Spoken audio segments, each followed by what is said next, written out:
Welcome to ADHD Power Tools, where we give you the tools to unlock the power within.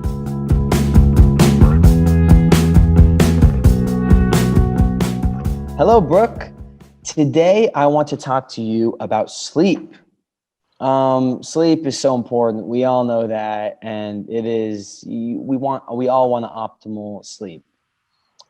Sleep schedule. What are your thoughts on sleeping and sleep schedule, and all the good stuff that sleep has? My thoughts on sleep. Well, after this time change, I don't know if I'm getting enough. Oh So, goodness. Yeah. yeah, Yep. experts say 8 hours on average is good for an adult, but now adults with ADHD need even more sleep, sometimes 8 to 9 hours. Mm-hmm. So, sleep controls everything. Think about it. There are some Mm-hmm. people out there that can't sleep for long periods of time. Okay, fine. Like live longer, have a greater, more hours in the day to do things. Mm-hmm. But Mm-hmm. if I don't get a full 8 hours of sleep consistently, the rest of my day is just not productive. I am emotionally not my best. Um, Mm-hmm. Mm-hmm. my Exactly. executive functions are shutting down.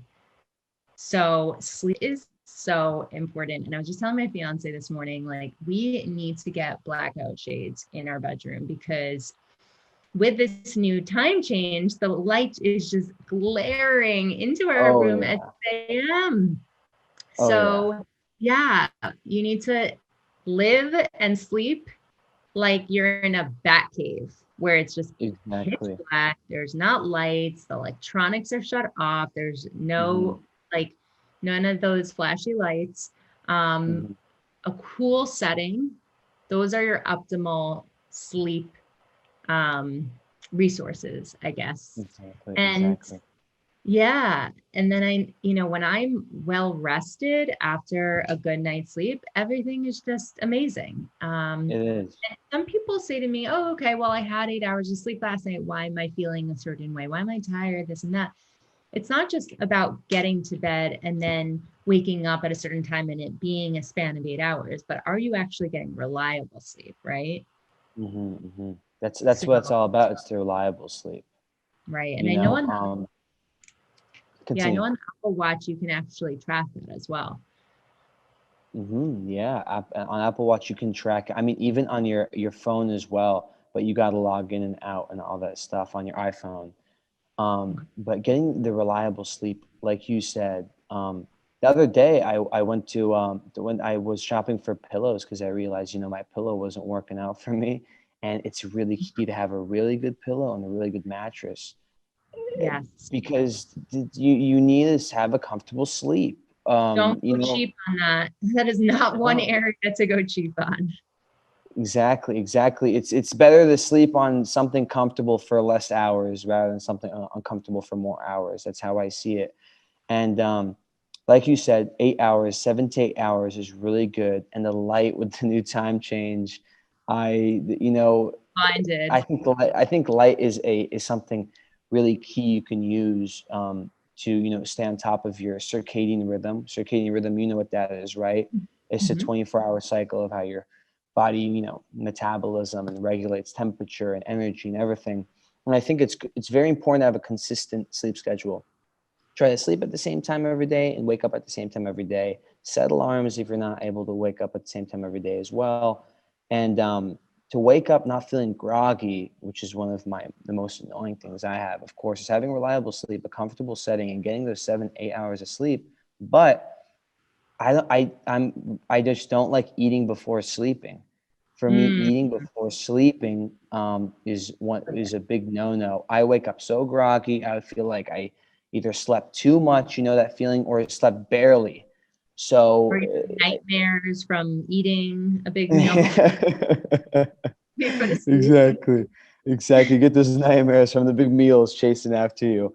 But exactly, and even if you didn't get a lot of sleep, I think napping doesn't hurt. And I think you've told me once before, get a maximum 10 minutes napping. Is that correct?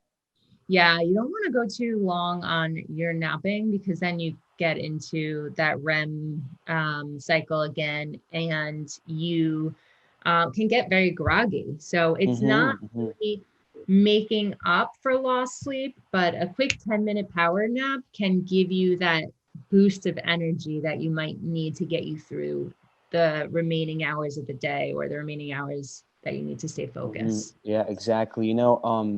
I'm from Lebanon, and over there, it is so funny. After lunch, it is known, like the whole, the city or the village, wherever you are in Lebanon, it's so quiet because everyone's taking that little power nap.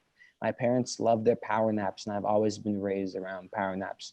And whenever you need, that little boost of energy, power nap doesn't hurt. And more than 10 minutes, I do agree 100% helps you. It's like a refresher. It's like a Oh reset my button, God.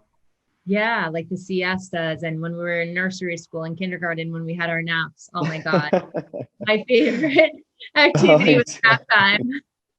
yep.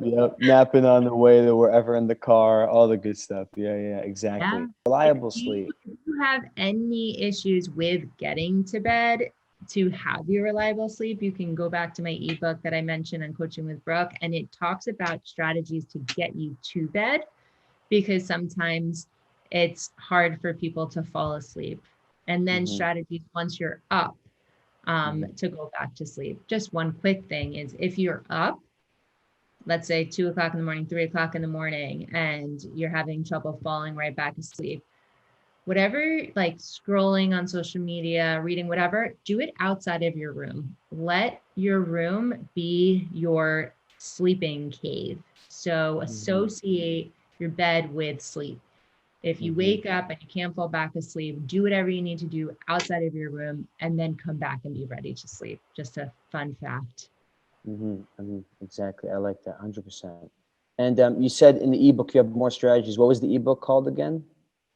13 ways to focus by focusing your time and Awesome. how to be productive on Awesome. Coaching with Brooke. Well, So you just go well, onto my website, it pops up 10 seconds later, you put your first name and your email, and voila, comes straight to voila, your email. you gotta go check that out, guys, because sleep is key, and you need to have the best strategies for it. It's something that gets us going every day, and especially with us with ADHD, we need to get going, and we're already going crazy. Sometimes we need to slow down, but it's you guys stay on top of your sleep schedule, get the optimum sleep.